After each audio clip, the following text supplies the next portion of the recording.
I want to thank you once again for watching another episode of Road to the Top. I really enjoy doing this show, and you want to know why? It allows me to meet so many interesting people that in my entire life, I never thought I would meet. Today, we have East Coast meeting California girl. Uh, I'm excited about my guest. First of all, I really don't know him all that well. I met him once at a Hall of Fame event here in California. And then I was so honored when he asked me to be on his podcast show. And after meeting him, being on his show, and hearing what a lot of people have to say about him, I decided I wanted to know more about this man myself for several reasons. I found him interesting, but also because he does such a major event in martial arts that I think all of you that don't know about it should know about it. And now that life is opening up, I want you to start thinking vacation time will be coming up, and his event is going to give you plenty of time to prepare. And if you are a martial artist, or if you're just fascinated with all these amazing people that are in the martial arts, you do not want to miss his event. But I'm not going to talk about this event any more than I already have, because I don't know that much about it. He's going to tell you towards the end of our interview all about this amazing event. What excites me also about this man is he's not just a businessman. He's a family man. He takes time out to enjoy life. He has a beautiful wife whom I've met once. He has a 37-year-old son I have never met. I'm curious if he's taught them martial arts or if they're into martial arts. I'm going to ask him. I'm going to be nosy. I think it was Black Belt Hall of Fame in the year 2004, honored him as Kung Fu Instructor of the Year. I think if that's wrong, I want him to correct me. But that's such an honor. He must be really good in the art. I better take a few lessons from him. But there's so much. I could go on and tell you what he has done with his life. I know that he started his journey, I believe he told me 50 years ago, to try and fulfill his dream. And I also thought it was really cute that he told me when he was only 11 years old that he told his friend he wanted to be just like Bruce Lee, famous. Well, in my eyes, he is famous. He's known everywhere. And who might that guest be that I am talking about? Today's guest is the one and only Sifu Alan Goldberg. Hi, Alan. Sifu, how are you? I Pleasure. am great. And Pleasure, you're pleasure. looking good. You got me blushing. Oh, that's good. I thought somebody slapped your face. Thank you very No. much. I appreciate everything you've said so far. Really Oh, good. no, but it's for me an honor to be able to interview you and that you would come on my show. I mean, I'm just a white belt in doing these shows. I'm learning, and you're already way up the ladder, so I can learn a lot from you. But it's really true when I say all of those things I said about you is that, you know, you are East Coast. I am here in Northern California, and you used to be a name when I was just a young martial artist. The people would talk about there was like a clique in the East Coast, and everybody used to, you know, drop their names, talk about them. But they were people to me at that time that I never thought I would be sitting here talking, or, I mean, interviewing you. Oh my goodness. But I'm excited with having Zoom like this. It's so easy. I mean, look how far away you are. Look where I am. And to have this valuable time that I would not have if I was to meet you at an event. we don't have the time to sit down at these affairs we go to and chit chat. And so for me to be able to talk to you like this, and I think I said that very same thing to Art Camacho. Every time I was to see Art, hi Art, how are you? But when I had him on my show, I had a great time visiting with him. And I'm hoping that it would be the same with you. Now, I know you live in Long Island. Mhm. Have you always lived there? No, I was actually a Brooklyn boy my whole life until just a couple of years ago. Oh, So really? still in New York, but I was in the heart of Brooklyn. You know, I loved it, and I actually thought I'd never leave. And then the grandchildren came, and this, of course, the son got married and everything. So we made the move. I'm happy I did. Is Long Island more like the country? I've never been there. It's well, there are parts like that, but we're, I mean, my house, my next door neighbor got to be a couple hundred feet away. I'm not, I lived in an area that you looked in right in the neighbor's window. So, you're kind of a little more private out here than we were before. So how far is Brooklyn from Long Island? It's about 35 to 40 miles. I do it a couple days a week because I still have my school in Brooklyn.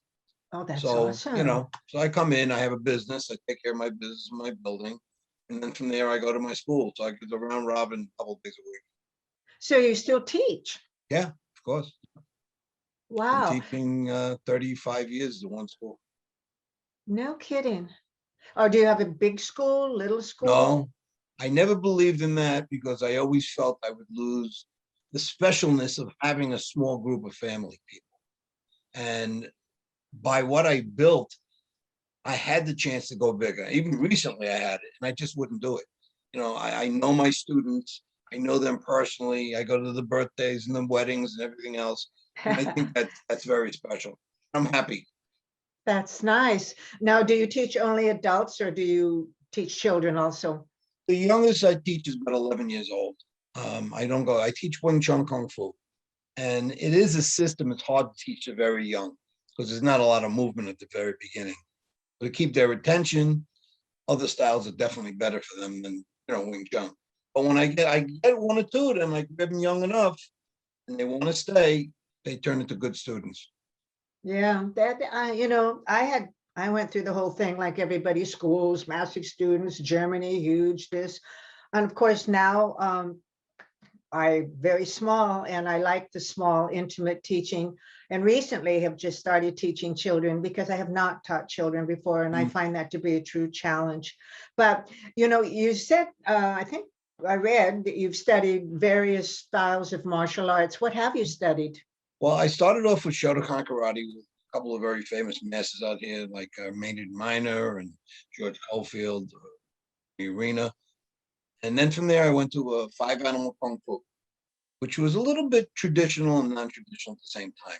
But I studied that for quite a few years, about 10 years. And then I finally met my Sifu, Jason Lau, and I've been with him over 47 years. So to this day, we still speak, every couple of weeks, and we talk to him. Wow. We hang the phone up and it's, hello, Sifu, bye, I love you. And he'll say he loves me back. And we were in the process of making a movie about our life together because there's some very interesting things that went on. So, but you prefer Wing Chun. You like your Yeah, style of. yeah. Yeah, I like it because especially when I got older, I realized that it was things settled in my body that I was able to still do it at my age without any stress. Because Wing Chun, it's hard and soft at the same time. Yes, that's true. I've never played, Mm. practiced. I've never had a lesson in it at all. I should, especially as I grow older. I like my upper body and I use my legs so much. But when you were starting in all the martial arts, did you ever have an interest in competition or were you just interested in knowledge? No, well, when I was with my Wing Chun teacher, we were doing full contact in the school all the time. So when it went to even tournaments, things like that, my Sifu was never interested in that. So I actually, That's true. a quick story we had, and I won't mention his name because he's still a friend of mine, but I had an instructor come into the school and went to my Sifu, oh, I'm doing a tournament, wanted to bring your students into to the tournament. And my Sifu walks over with the gentleman, stands in front of me. He goes, we don't do tournaments. He goes, well, how are you going to learn how to fight? He goes, smack Alan in the face and you'll see how we know how to fight. I turned around and walked out of the school. Now I don't, I felt terrible actually because I knew the guy. I didn't want to, have a fight with the guy, but my instructor was very forward that way. And a quick one, my Sifu in his martial art career became a mercenary. And I mean a Yeah, real one, not the guys that yeah, you read about. He was a real mercenary. So he was the yeah, type of guy that was no nonsense from day one. yeah. Well, a lot of the traditional kung fu teachers didn't put any of their students in tournaments. I remember when Al started teaching and he started putting kung fu and showing, a lot of people weren't too pleased with him. Mm-hmm. But how else, promoting your art and wanting people to know what you do, learn and share your wonderful knowledge of what your Sifu can do. Our students went out and did it. But yes, I do understand traditional Sifus could care less about tournaments. The one thing I learned about a traditional tournament, whether it's true or not, but I experienced it in the form department. I had she's a doctor, a really good student, and she did form, and she's a white yellow belt, maybe something like that. But she won, but because they said her form wasn't a minute or over, she lost. And they told me that in China timed the forms, and that her form wasn't long enough. But she was a white belt and the form was beautiful and she did win, but according to their time, she lost. So I didn't think that was too cool. But you weren't in China, so the rules get changed. Yeah, exactly. Now, does your wife study? No, No she, interest? she, she was always the type, go enjoy yourself. Goodbye. Give me some peace and quiet. Go play. Yeah. And did you train your son? Yes, my son is actually a Sifu, and probably Oh, one of my better students. I like to hear that. Mhm. That's great. So Yeah. he liked the art. Yeah. Some kids get turned off about the Well, I art. did a smart thing. I turned him on to a Taekwondo school when he was about 4 or 5 years old. I let him stay there a couple of years until he was able to come out and want to train with me. I gave him that contact and camaraderie with other children, and then I took him under my wing. Oh, I'm so happy that pleases you that your son followed in your footsteps and learned the art. That's nice. Now, Such as you. now in 2004, that is the right year, a Yes. black belt. Mhm. Isn't that Yes. an honor? That is just really that's Yeah, an it was an accomplishment. honor and a shock. I've been put into a lot of Hall of Fames. Everyone puts me in for this, that, and the other, but black belt is special to me. And I don't run myself personally a Hall of Fame. I run a Hall of Honors, where I just want to honor people. But when I Yeah. got the Black Belt Hall of Fame, that was very special. Yeah. Speaking of Hall of Fames, I think you've been in over 70 of them. Is Yeah, that correct? probably more than that now. I don't even keep track anymore. Do you remember your first Hall of Fame? Wow. Yeah, actually I do. It was in Ohio. I don't remember the exact name of it, but it had to be close to about 30 years ago. Yeah, I mean, when I was in my first Hall of Fame, I was like, I was shocked. I thought, what an honor, but as you say, they go on, and it's still an honor to be honored. But yes, there's so many of them Yeah. in this day and age versus many years ago. So Mhm. maybe many years ago, when there weren't so many of them, it was a bit It was more. different. Yeah. Yeah. When I started my event, I was one of the first. There were a few others around, but I Yeah. was one of the first. I was on a blank canvas, basically, what I had to do. Yeah, I'm anxious to get into your events and all that you do, but before we even get there, there's so many other things that I want to talk about. And I know it was 50 years ago, I think you said, that you started your journey on your road to success and climbing up. Is that correct? Well, it's actually about 55 years. I always round it off and just say 50, over 50 years. And I started, probably seeing the Bruce Lee movies. So I guess I followed the path of many children did, but I never thought my path would go so long, so far, and be so exciting, you know. Well, since you did graduate with a computer science degree, Mhm. I assume when you were in college, you weren't thinking about going into martial arts or No, well, I was in already. That's where I actually met my second instructor. I had met him there in college. So, and that so. was many years ago, and like you're way early 70s. So Wow. So you knew in college that you were going to graduate, get your degree, but you were going to go into the world of martial arts because that was your passion.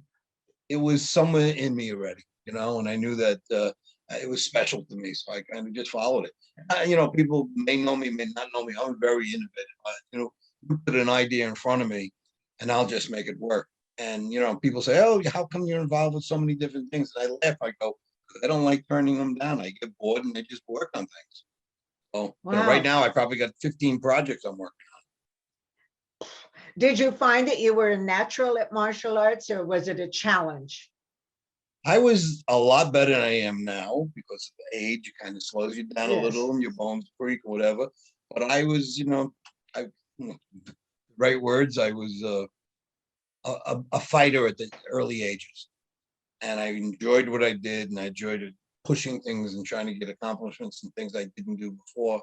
So I was always out there. I never was really a fighter in the sense I'd go professional or anything like that. But I always liked to, rough it up a little.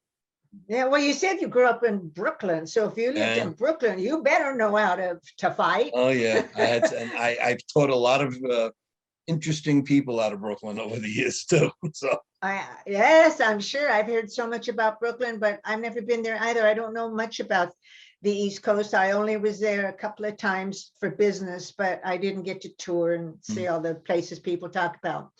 Um, Now, in starting out your journey over 50 years ago, uh, what was the first thing? What was your first venture that you thought, I'm going to take a chance on?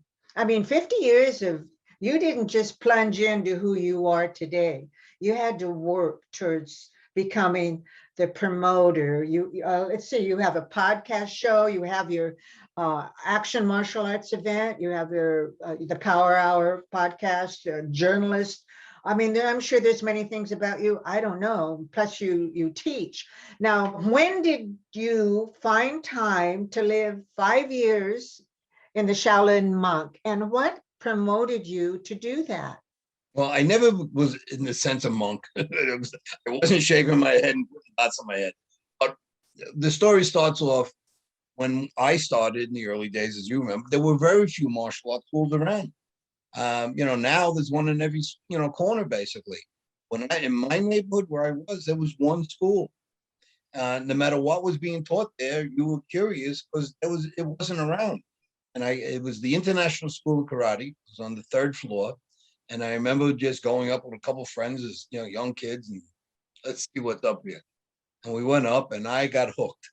Okay, ironically, I was hooked, and it wasn't the style I would learn the rest of my life, but I was hooked in the martial arts, and the mystique, and just the whole surrounding, the smells, everything was right there what I wanted. So I continued, and then I studied a couple of years in the Shotokan karate, and then I got involved with other martial arts, and I had my Sifu, and from there he had an operation that was two floors, and one was the downstairs workout. Then there was a small temple upstairs with living quarters. And when we opened the school up, move in. And I went, what? He goes, move in. We have a room for you. And I didn't do it for like a week. And then finally I said, Mom and Dad, I'm gone. And I actually moved into the school. So we lived it, breathed it. We'd be working out 2 o'clock in the morning. It was just wonderful. It's something I would never Wow. change. So it's a Shaolin temple in the middle of a busy city. Yeah, it actually was too. It was a martial art temple, but was also a religious temple at the same time too. We had a thing up there called Sunda, which they were teaching up there. And I was privy enough to be able to sit and see what they were doing. They wouldn't teach me because I was an American, the religion. They allowed me to sit in. Oh, again, that mystique just always look at this, or look at this. And I wouldn't say things that I've seen, on the air because no one would believe it. But I saw things that were basically unbelievable. So I Wow. enjoyed it, and it hooked me more and more, and it kept. And then my Sifu and I became very close. I was his right hand for years, um, and I was privy enough to go to different things that I wouldn't do as a regular student. Again, we had regular classes, and then we had the after classes. So Ah, now, but while you were going or attending these 5 years, you actually had a girlfriend because I think you said you quit. You were going to get married, so right, why? so you couldn't bring your wife to live in the temple. So, Right, and she wouldn't have gone for that. That definitely wouldn't have happened. But at that time, my Sifu and I, we had broken up, and there was a whole turmoil in school. He had left for Georgia. There was a power struggle, as you probably hear of every type of school like that. yes. And I had just left. I was there with one of my other instructors, so we pulled out and left. And about 10 years later, my Sifu and I got back together. And again, we speak to each other every couple of weeks, and we get on the phone and we laugh and talk, and it's just a wonderful situation. How But nice. So your Sifu is still alive. yeah, he's in his he's about 72 now, and still full of energy. And we get together a couple times a year, but we make sure we stay in contact all the time. Do you take lessons from him yet? Do you No, no more. That's no more the refresher courses just to learn um something more? I think him the refresher courses, it gets you on the floor a few minutes to teach you up, and then you move on, to learn something, that type of thing. Yeah. Well, that's amazing. I mean, you've really put a great big chunk of your life into the world of martial arts. You really have studied, you really have learned, uh, you have shared. And how many years did you say you actually have your school in Brooklyn? Well, with the different schools I've had, the situation I have right now, I'm close to 30 years with the Wing Chun school. And then I had other schools Wow. before that, the Wing Chun 30 years. And I always tell people I was never his best student. I was never the world champion fighter. I was never any of that, but I was always a good student. Well, sometimes that's the best student, dedicated, good. Yes, sometimes that is the best student. Wow, there's not many martial artists that I know of that can say they've been in their business for as long as you have. And, you know, you can tell how dedicated and how giving you were of yourself to want to share and teach other people the wonderful opportunities that you had when you were young growing up. You probably have a great clientele. I would think you probably have a lot of businessmen uh, that come to you. I mean, you're not old, but you're not young, but you're still fit and doing it. And to see you, they would think, well, if he can do it, and he's been doing it this long, he certainly can teach me something. And so, is that so? You have a lot of businessmen? I was very fortunate and unfortunate in some ways that I've had a very mixed bag of students. Again, I'm from Brooklyn. I've had guys in the police. Something I might not even mention to you before. I bought the New York City SWAT team on a small program called Law Enforcement for Survival System. We just put this together, and they were able to come on privately and train with me. So we got about 6, 7 different guys came through.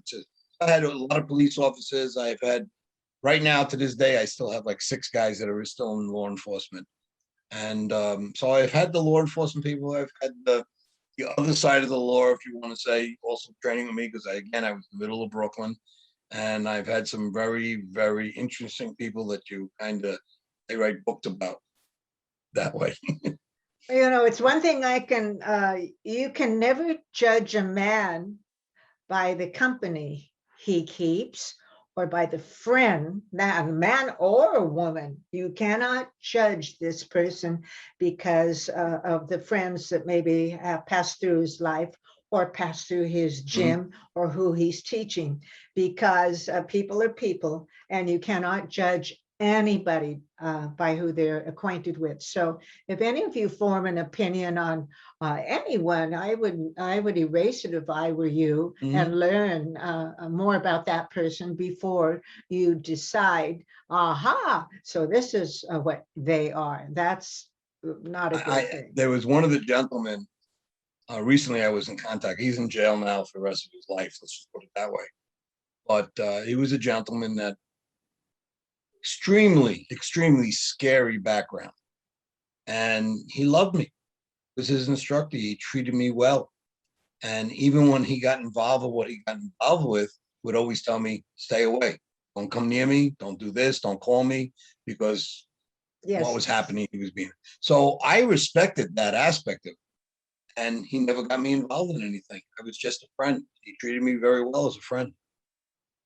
Yeah, well, me, I'm very religious here, and even God associated with people that were not pure. We cannot be separate ourselves and think that really we're any better than anybody else, because basically we're just human beings, and everybody has different professions, and such is life. Okay, so we know you were in a temple, and for some strange reason, I thought you went off to China and were living in a cave. Oh, this was in Brooklyn, believe it or not. Yeah, that even makes it even better. Is it still there today? No, it's a clothing store now. But a clothing store. Yeah. There was 3 floors. There was one that was a store, and they had our 2 floors above it. And then when we left, they took over the whole building. But it was a tremendous location. It was great. Progress. I sometimes hate when they knock down all the great historical buildings that have so much history and to put up something modern, but such is life. Okay, let's continue on your journey. 50 years ago, you started your journey. All right, tell me how it went. Okay, number 1, your first big venture. My first venture, well, again, I was doing shows. My instructor was getting into the movie industry, and we started doing martial arts shows before the movies were on. It was a live show. So I got a little bit of the bug. Yeah, I got a little of the bug of being on stage and doing things, being in front of people. And I was approached by a gentleman that did one Claude Van Damme movie, and his name was Sarafan, and Ron Van Cleef knew him, and the whole group of people that wanted to be in the movies in the 70s. And he wanted me to get involved with him too, but I kind of stayed away because I was still in college. I was still doing different things. I didn't do it. But things progressed. And after my seafood left for Georgia, I just got involved with so many other things. May I just say, my first was the Action Martial Art magazine, okay, which now is being republished again by a new partner I brought in, Jose Torres. So that was a passion. I did 83 copies, 83 issues. And now we just did another 3 issues the last year and a half. So now, when you went into this, did you have experience? No idea what I was doing. No idea. Well, what possessed you? Well, I did a show in probably was like 1990, and we did a martial arts show, and we did it to raise money for a gentleman needed funds badly. We put the show on, and I got behind. That's where I got my push to be expos and do different shows and things like that. And we did it. We put a show on that we had to turn away. We had 1,400 people showed up, and we turned people away. And that wasn't my dinner. That was way later. But I'm just at this school that we rented. We were turning people away at the front door. They were throwing money at us. Okay, oh, we had some of the greatest talent in the world there, and I got involved, did the show, and it was tremendously successful. I did another one the year after, the same thing, and then I'm the funny type of, I do things for a while. If I'm not really happy with it, I just move on to something else. So my foot got in very early to do something for the public. Let's just put it that way. I met this gentleman that asked me if I'd like to do a magazine. And I'm like, yeah, sure. Why the hell? Why not? Oh, and that's how it started? Yeah. And we put a little thing together. I tell the story quickly. What happened was we literally had no idea. Everything was cut and paste. There were no computers really. It was a typewriter. We cut and pasted everything, and then we went to the printer, and it was a penny saver that we went to the guy that made penny savers, the little newspapers. And we went there with 12 pages, and the guy says, "You need 16." So we took our business cards out and we printed our business cards in the magazine just to get the first issue out. But it turned out phenomenal. It was my vehicle, very honestly, to get to who I am now. And we went from there, and then we went to full color magazines after that. And we were very successful with it. That has it always been the name Action Martial Arts Magazine? Yeah. We always use the name. Action Martial Arts Magazine. Well, our corporation is Action Martial Art News, but the magazine is Action Martial Art Magazine. And the first one was what year? It was May, June 92. issue. Yeah, 92 with And Professor what V. was his name? V. Professor V, Visitation. But everyone called him Professor V. You now have a new magazine. Mm-hmm. That's You have this two one. magazines. Wing Chun. What is this it called? is a contribution to the martial arts that I loved, was Wing Chun. And of course, the first issue, my partner said I should be on the cover, which I wouldn't do. Oh, my Sifu still alive. So that's my Sifu, Jason Lau. Very interesting gentleman. Right. And very proud of it. We did very well with it so far. We're working on the second issue. That's a lot of work to have all this different magazines in print at one time. I don't see how you find time. I got smart. How many people help you? One or two, actually. But I got smart. I tell these people now, this is the parameters, this is what I need you to do. And if you don't do it, I move on to the next person. So they get the photos ready, they get the articles ready, we bring it to an artist that does all the layout work, and it's ready for print. So it's not like it used to be years ago. Wow. So when you started this magazine, you had no clue that it would grow and be not, it turned into not only the magazine, but it turned into events, tournaments, banquets, podcast shows, on and on and on. Mm-hmm. You had no idea that it would go to this. The only reason I started doing other things is because we wanted to pay for the magazine. And one thing I have to say, we gave the magazine away. It was a free magazine. So when we printed anywhere from 5,000 to 18,000 copies, depending on the issue, we gave them away. We sent them all over the country, and they actually wound up all over the world. So expense-wise, it got to a point where I was ready to say that was it. And I started doing events just to keep the magazine alive. People all look, they go, "Oh, Alan, you're making so much money off the event and stuff like that." They don't realize for 11 years I lost my shirt and I made enough money just to keep the magazine alive. So things have progressed, of course. And then I had one thing I never told you about.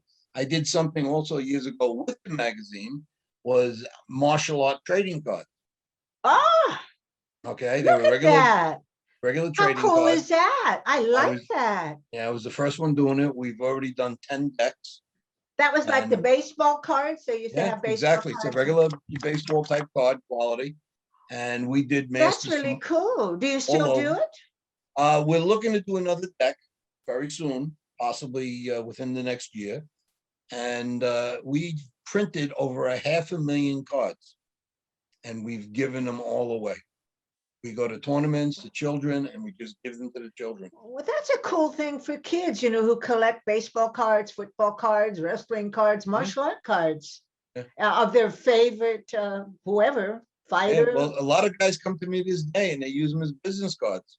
They go out. Oh, I think that's neat. I had one guy who did a card and gave one to Wesley Snipes, and Wesley looked at the card, and the guy became his bodyguard for 2 years.